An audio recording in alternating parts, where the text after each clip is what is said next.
بسم اللہ الرحمن الرحیم۔ السلام علیکم۔ میں بھاگتے بھاگتے روڈ پر آ چکی تھی۔ میں بار بار پیچھے مڑ مڑ کر دیکھ رہی تھی کہ کہیں کوئی میرا پیچھا تو نہیں کر رہا۔ خوف اور دہشت سے میرا برا حال ہو رہا تھا۔ مجھے سمجھ نہیں آ رہا تھا کہ میرے ساتھ کیا ہو رہا ہے۔ زندگی میرے ساتھ کون سا کھیل کھیل رہی ہے۔ زمین مجھ پر تنگ ہو گئی تھی، سانس لینا محال ہو گیا تھا اور قدم اٹھانا بھی مشکل تھا، مگر چلنا بھی ضروری تھا۔ وقت مجھے کون سا رنگ دکھانے جا رہا ہے۔ میں جتنا سوچتی تھی اتنا ہی الجھتی جا رہی تھی۔ بھاگتے بھاگتے میں اب کافی دور نکل آئی تھی۔ جب میں نے پیچھے مڑ کر دیکھا تو میرے پیچھے کوئی بھی نہیں آ رہا تھا۔ اس کا مطلب تھا کہ ان لوگوں نے میرا پیچھا کرنے کا ارادہ ملتوی کر دیا تھا۔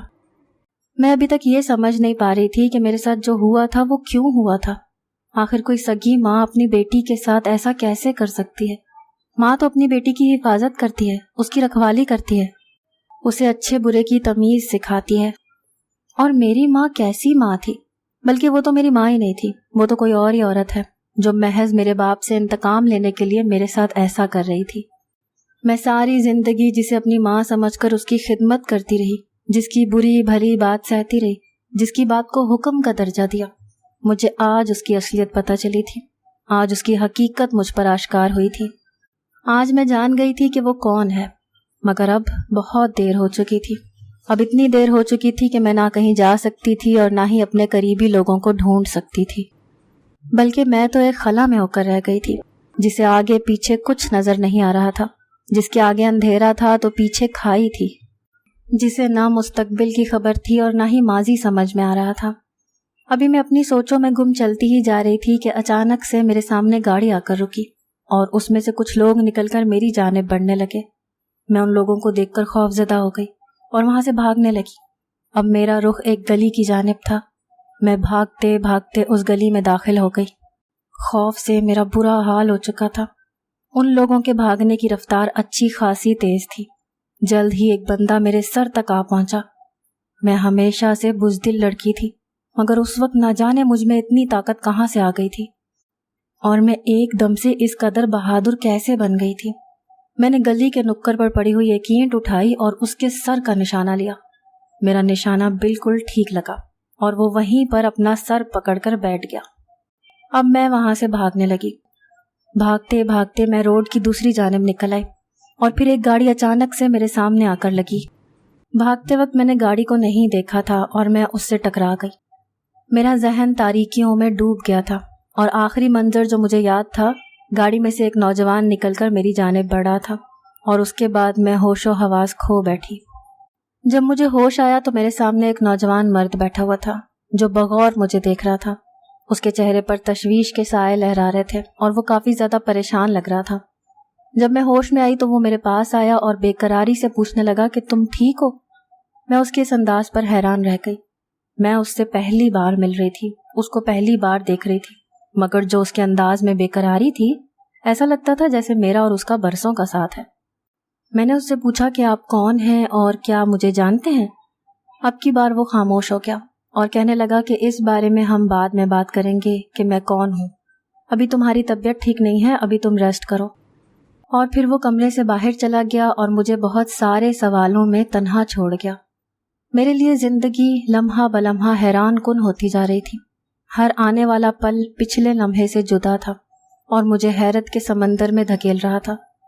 مجھے کافی زیادہ چوٹیں آئی تھیں، زیادہ چوٹیں میرے سر پر آئی تھیں اور اب مجھے شدید تکلیف کا احساس ہو رہا تھا۔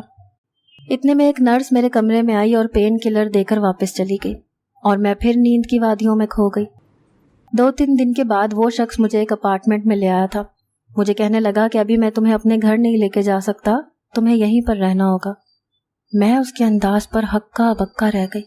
اس نے مجھ سے میرے بارے میں کچھ بھی نہیں پوچھا، میں کون ہوں، کہاں رہتی ہوں، اس نے مجھ سے کوئی سوال نہیں کیا، اور وہ میرے ساتھ ایسا سلوک کر رہا تھا جیسے ہماری بہت پرانی جان پہچان ہے، جبکہ میں تو اسے پہلی بار دیکھ رہی تھی۔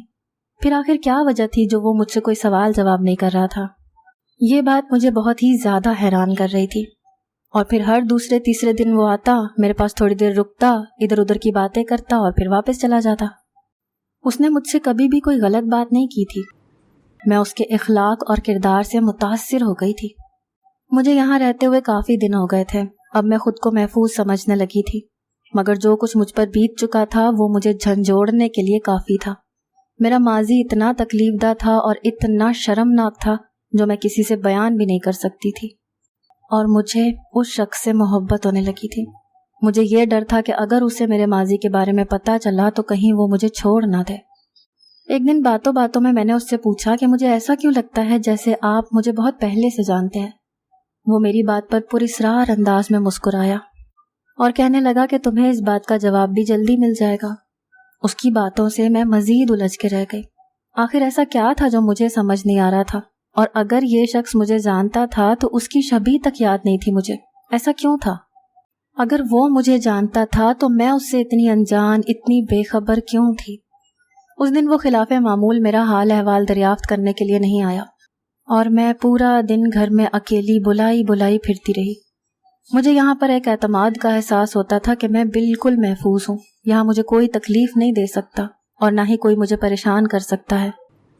2 دن تک وہ نہیں آیا تو میں پریشان ہو کر رہ گئی، یہی سوچتی رہ گئی کہ کیوں نہیں آ رہا، آخر ایسی کیا وجہ تھی۔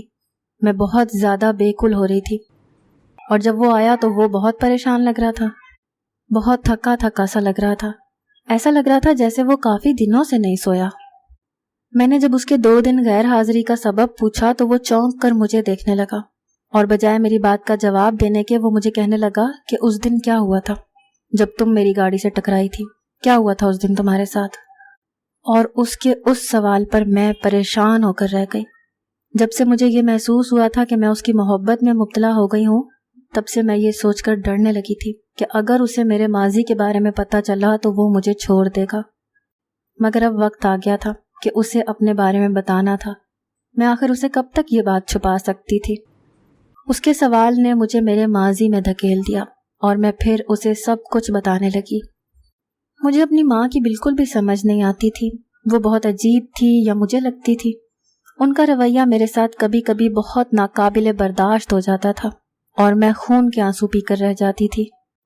میں جب اپنی ماں سے باپ کے بارے میں یا خاندان کے بارے میں کوئی سوال کرتی تھی تو وہ مجھے ڈانٹ ڈپٹ کر خاموش کروا دیا کرتی تھی، مگر میرے دل میں ہمیشہ یہ سوال پیدا ہوتا تھا کہ وہ میری سگی ماں ہو کے بھی میرے ساتھ سوتیلوں والا سلوک کیسے کر سکتی ہیں۔ مجھے جس چیز کی خواہش ہوتی تھی وہ مجھے اس سے دور کر دیتی تھی، اور کبھی بھی میری بات نہیں مانتی تھی۔ مجھے ان کے رویے پر افسوس کے ساتھ ساتھ رونا بھی آتا تھا، اور میں اکثر یہ سوچتی تھی کہ ایسا کیوں ہے، وہ میرے ساتھ پیار کیوں نہیں کرتی۔ میں بچپن سے ہی ان کا یہ ناقابل فہم رویہ دیکھتی آ رہی تھی۔ جب میں اپنی سہیلیوں کی ماؤں کو دیکھتی تو ان کا تقابل اپنی ماں کے ساتھ کرتی، اور مجھے ان لوگوں میں زمین آسمان کا فرق محسوس ہوتا تھا۔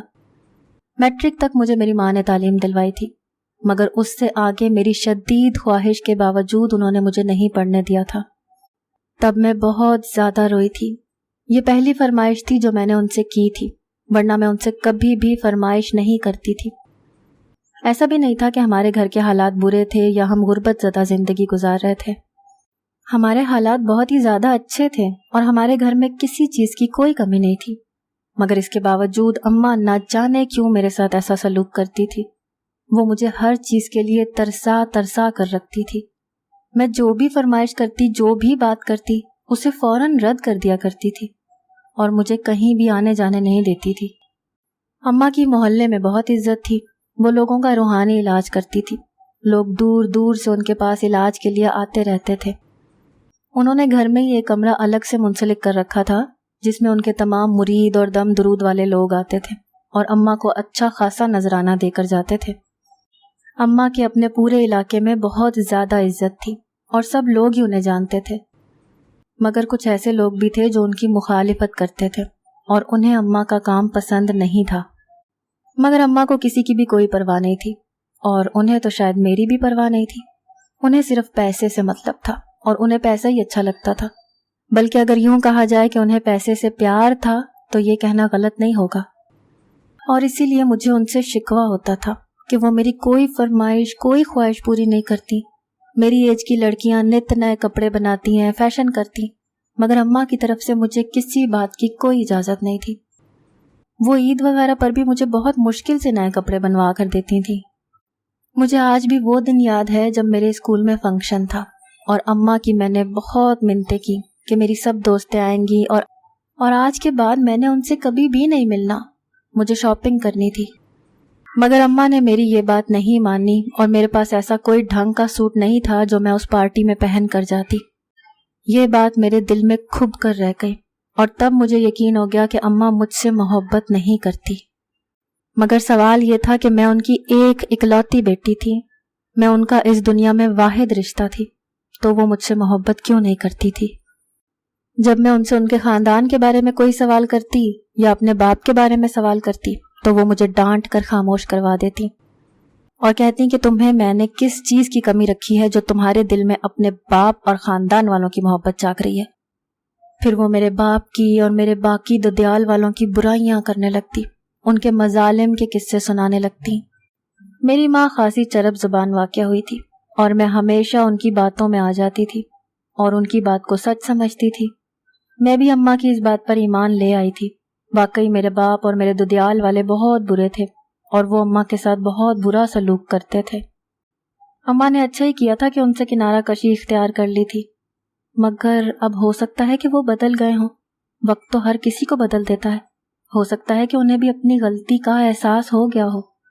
جب میں یہ بات اماں سے کرتی تو وہ مجھے گالیاں دینے لگتی اور کہتی کہ اچھا ہوتا کہ میں تمہیں وہیں پر چھوڑ آتی، تمہیں ساتھ لا کر میں نے بہت بڑی غلطی کی ہے، میری اولاد ہو کر بھی تم میرے ساتھ مخلص نہیں ہو۔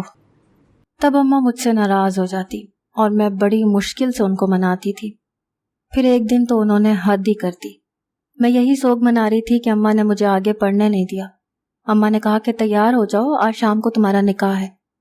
میں اس چیز کے لیے بالکل بھی ذہنی طور پر تیار نہیں تھی۔ میں نے اماں کو بہت منانے کی کوشش کی کہ ابھی میں شادی نہیں کرنا چاہتی، مگر انہوں نے پہلے میری بات کہاں مانی تھی جو اب مانتی۔ پھر شام کو انہوں نے میرا نکاح کر دیا۔ یہ سب کچھ بہت ہی سادگی کے ساتھ کیا تھا اور محلے کے چند لوگ ہی نکاح میں مدعو تھے اور میں سوچ رہی تھی کہ یہ کیسی شادی ہے۔ حیرت کا جھٹکا تو مجھے تب لگا جب نکاح کے بعد امی نے کہا کہ تم نے ابھی کچھ وقت یہیں پر ہی رہنا ہے، تمہارے شوہر کو کچھ مسائل کا سامنا ہے، وہ تمہیں ابھی اپنے گھر میں لے کر نہیں جا سکتا۔ یہ سن کر مجھے تھوڑا اطمینان ہوا، ورنہ رخصتی کا سوچ کر مجھے ہول اٹھ رہے تھے کہ جس شخص کو میں جانتی نہیں اس کے ساتھ ساری زندگی کیسے گزاروں گی۔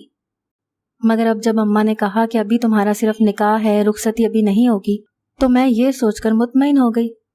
مگر میں کیا جانتی تھی کہ یہیں سے تو میری اصل آزمائش شروع ہونی ہے۔ اب اکثر رات کے وقت اماں مجھے گیلی مٹی میرے پیٹ پر مل دیا کرتی، جس سے مجھے پیٹ میں شدید تکلیف ہونے لگتی اور پھر اس تکلیف سے میں بے سدھ ہونے لگتی۔ اور دوسرے دن جب میں صبح اٹھتی تو اماں کے پاس ڈھیر سارے پیسے ہوتے اور اٹھنے کے بعد بھی مجھے پیٹ میں تکلیف محسوس ہو رہی ہوتی تھی اور دن ڈھلے یہ تکلیف جا کر ختم ہوتی تھی۔ اب یہ اکثر ہی ہونے لگا تھا۔ پھر ایک دن مجھ پر یہ انکشاف ہوا کہ میں ماں بننے والی ہوں۔ اماں یہ خبر سن کر بہت مطمئن ہو گئی تھی، جیسے یہ بالکل نارمل سی بات ہو، مگر میرے سر پر تو پہاڑ آن گرا تھا۔ میرا تو کسی کے ساتھ کوئی تعلق نہیں تھا۔ میرا نکاح ضرور ہوا تھا مگر میری رخصتی نہیں ہوئی تھی اور میں تو اپنے شوہر سے ملی بھی نہیں تھی۔ پھر ایسا کیسے ہو سکتا تھا؟ جب میں نے اماں سے یہی سوال کیا تو انہوں نے کہا کہ یہ اس مٹی کی کرامت ہے جو تم اپنے پیٹ پر لگاتی ہو، اس کی وجہ سے ہی تمہارے ساتھ یہ معاملہ ہوا ہے۔ یہ سن کر میں نے اماں کو کہا کہ اگر محلے والوں کو یہ بات پتہ چلی تو میرے بارے میں کیسی کیسی باتیں نہیں کریں گے۔ یہ بات سن کر تو اماں نے جیسے ناک سے مکھی اڑائی۔ سب کو پتہ ہے میں نے تمہارا نکاح کر دیا ہے، اب کسی کو کیا پتا کہ تمہارا شوہر آتا ہے یا نہیں آتا۔ اب اس بات کے بارے میں زیادہ تمہیں سوچنے کی ضرورت نہیں ہے، جو میں کر رہی ہوں مجھے بہتر طریقے سے پتا ہے کہ مجھے کیا کرنا ہے۔ اور پھر کچھ وقت کے بعد میں ایک بیٹی کی ماں بن گئی۔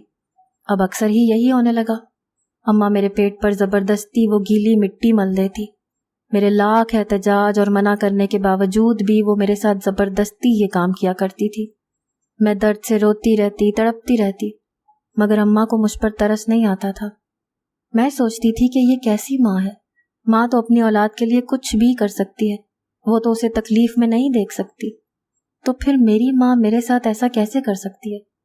اب تو میں خود بھی ماں بن گئی تھی اور ایک ماں کے جذبے سے میں بہت اچھے سے جانتی تھی۔ تبھی مجھے زیادہ حیرت ہوتی تھی کہ میری ماں میرے ساتھ ایسا کیسے کر سکتی ہے۔ اور پھر سے میرے ساتھ وہی کھیل شروع ہو گیا تھا۔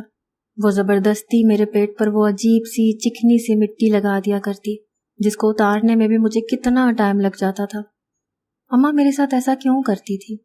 اور پھر وہی ہوا جس کا مجھے اندازہ تھا، میں پھر سے ماں بننے والی تھی۔ اماں کی خوشیوں کا کوئی ٹھکانہ نہیں تھا، اور اب تو گھر میں روپے پیسے کی ریل پیل ہونے لگی تھی۔ ایسا لگتا تھا جیسے گھر میں پیسے کی برسات ہو رہی ہو۔ میں حیران پریشان تھی، اتنا پیسہ کہاں سے آ رہا ہے؟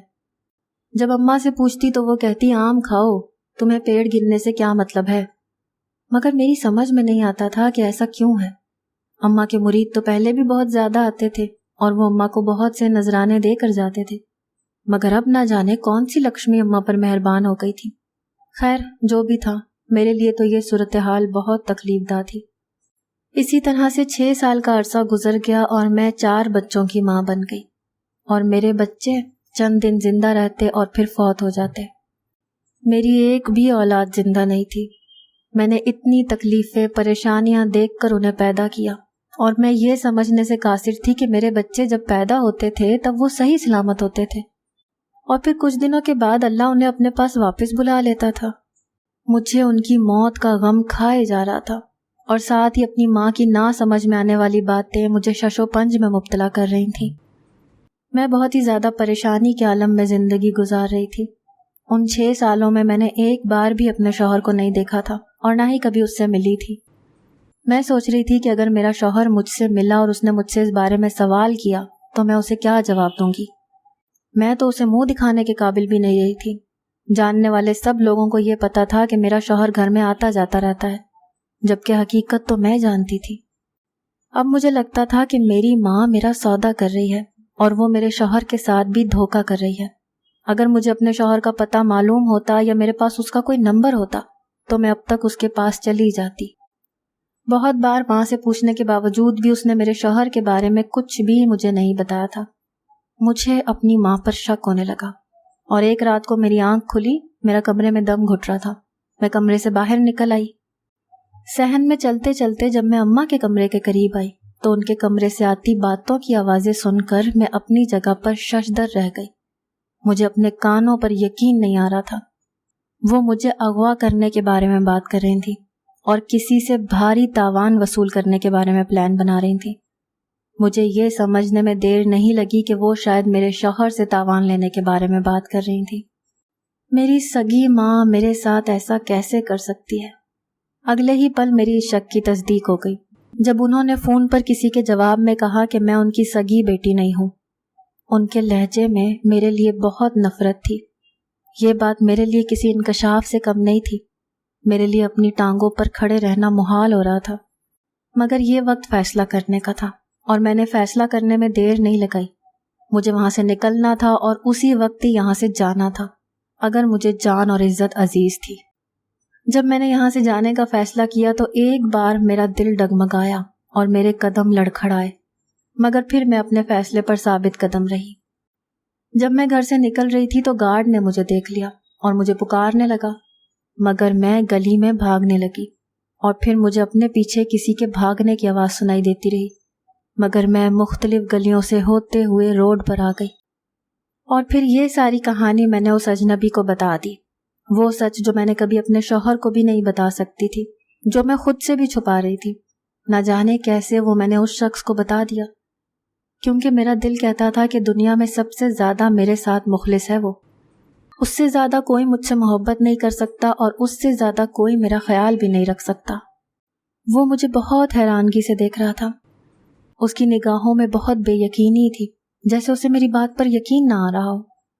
اس نے دونوں ہاتھوں میں میرے ہاتھ تھام لیے اور مجھے کہنے لگا کہ تمہاری زندگی میں جو بھی پریشانیاں اور تکلیفیں تھیں، اب سے سب کچھ ختم، اب سے صرف خوشیاں تمہاری زندگی میں ہوں گی۔ اس کے لہجے میں بہت اعتماد تھا، بہت یقین تھا، اور پھر مجھے اس پر یقین کرنا پڑا۔ مگر وہ اپنے بارے میں مجھے بتانے کے لیے ابھی بھی تیار نہیں تھا کہ وہ کون ہے اور مجھے کیسے جانتا ہے۔ پھر کچھ دنوں کے بعد وہ مجھے ایک بڑی سی حویلی میں لے آیا اور سب لوگوں سے یہ کہہ کر متعارف کروانے لگا کہ میں اس کی بیوی ہوں۔ اس کی بات پر میں نے حیرت سے اسے دیکھا۔ میری شکل دیکھ کر وہ مسکرا دیا۔ اس کے بعد اس کے گھر میں کافی زیادہ ہنگامہ ہوا۔ سب لوگوں نے بہت زیادہ شور مچایا۔ اس نے ایک ملازمہ کو بولا کہ مجھے کمرے میں چھوڑ آئے۔ کمرے میں آنے کے بعد بھی مجھے ان لوگوں کی آوازیں صاف سنائی دے رہی تھیں جو مجھے برا بھلا کہہ رہے تھے اور اسے مجھے چھوڑنے کے بارے میں بات کر رہے تھے، اور میں یہ سوچ رہی تھی کہ وہ گھر والوں سے جھوٹ کیوں بول رہا ہے، اس بات پر گھر والوں سے ڈانٹ کھا رہا ہے جو بات ہے ہی نہیں، وہ اس بات پر سب لوگوں سے بے عزتی کروا رہا ہے۔ اس کے بعد رات کو میرے کمرے میں ملازمہ کھانا رکھ کر چلی گئی۔ جب میں نے اس سے کاشف کے بارے میں پوچھا تو وہ کہنے لگی کہ وہ مہمان خانے میں ہے۔ مجھے بھوک تو نہیں تھی مگر میں نے پھر بھی چند لقمے زہر مار کیے، اور پھر اگلے کئی دن تک وہ میرے سامنے نہیں آیا اور نہ ہی میری اس سے بات ہوئی۔ پھر ایک دن ملازمہ میرے کمرے میں زرق برق لباس رکھ کر چلی گئی۔ جب میں نے اس سے اس بارے میں پوچھا تو اس نے کہا کہ آج آپ کا ولیمہ ہے اور آج آپ کو پورے خاندان سے ملوایا جائے گا۔ میں اس کی بات پر حیرت زدہ رہ گئی۔ ایسے کیسے ہو سکتا تھا؟ میں پہلے کاشف سے بات کرنا چاہتی تھی۔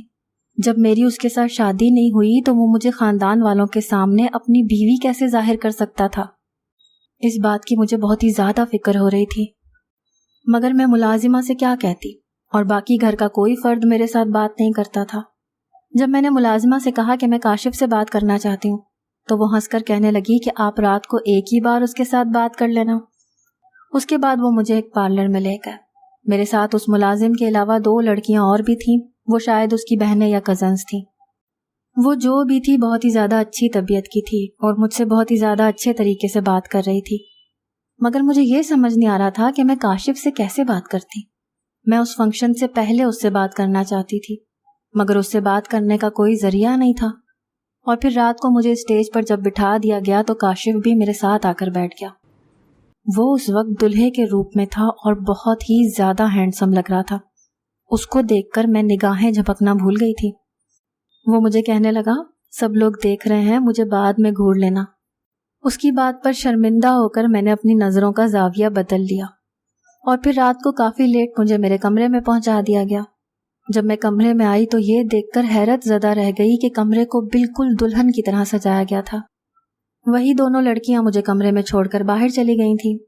میں صوفے پر بیٹھ گئی اور سوچنے لگی کہ اب مجھے کیا کرنا چاہیے، مجھے کہاں جانا چاہیے۔ جب کافی دیر کے بعد وہ کمرے میں آیا تو اس وقت میں بہت ہی زیادہ شرمندہ ہو رہی تھی اور اس سے نظر ملانے کے قابل بھی نہیں تھی، مگر جب تک میں بات نہ کرتی میں یہ مسئلہ کیسے کلیئر کر سکتی تھی۔ میں نے اس سے کہا کہ یہ سب کچھ کیا ہے؟ تب وہ مجھے کہنے لگا کہ یہ ایک لمبی کہانی ہے۔ میں اس کی بات پر حیران رہ گئی۔ میری تو اپنی زندگی کوئی افسانہ بن گئی تھی اور اب یہ مجھے کون سی کہانی سنانے جا رہا تھا۔ سب سے پہلے اس نے مجھے ایک نکاح نامہ لا کر دکھایا جس پر میرے دستخط موجود تھے۔ میں اسے حیرت کی نگاہ سے دیکھنے لگی۔ اس کو تو میں لاکھوں میں پہچان سکتی تھی اور یہ دستخط تو میں نے کیے تھے، تو اس کا مطلب یہ تھا کہ میری شادی کاشف سے ہوئی تھی اور میں نے اپنا شرمناک ماضی اسی کے سامنے بیان کر کے رکھ دیا تھا، اور اس کے باوجود بھی اس نے مجھے اپنا لیا۔ میری آنکھوں میں پھیلی حیرانگی دیکھ کر وہ میرے پاس بیٹھ گیا اور مجھے کہنے لگا کہ اس دن میں اپنے دوستوں کے ساتھ تمہارے گھر پر گیا تھا جب میں نے تمہیں دیکھا اور دیکھتے ہی تمہیں پسند کر لیا، مگر میرے گھر والے شادی کے لیے رضامند نہیں تھے۔ تب میرے ابو زندہ تھے اور انہی کی گھر میں چلتی تھی اور ان کی مرضی کے خلاف میں کوئی فیصلہ نہیں کر سکتا تھا۔ تمہاری ماں نے مجھے بتایا تھا کہ تم ایک نفسیاتی مریضہ ہو، مگر میرے اصرار پر وہ تمہارے ساتھ میرا نکاح کرنے پر رضامند ہو گئی تھی، مگر انہوں نے کہا تھا کہ تمہارے ہوش میں رہتے ہوئے میں تمہارے ساتھ ازدواجی تعلقات نہیں بنا سکتا۔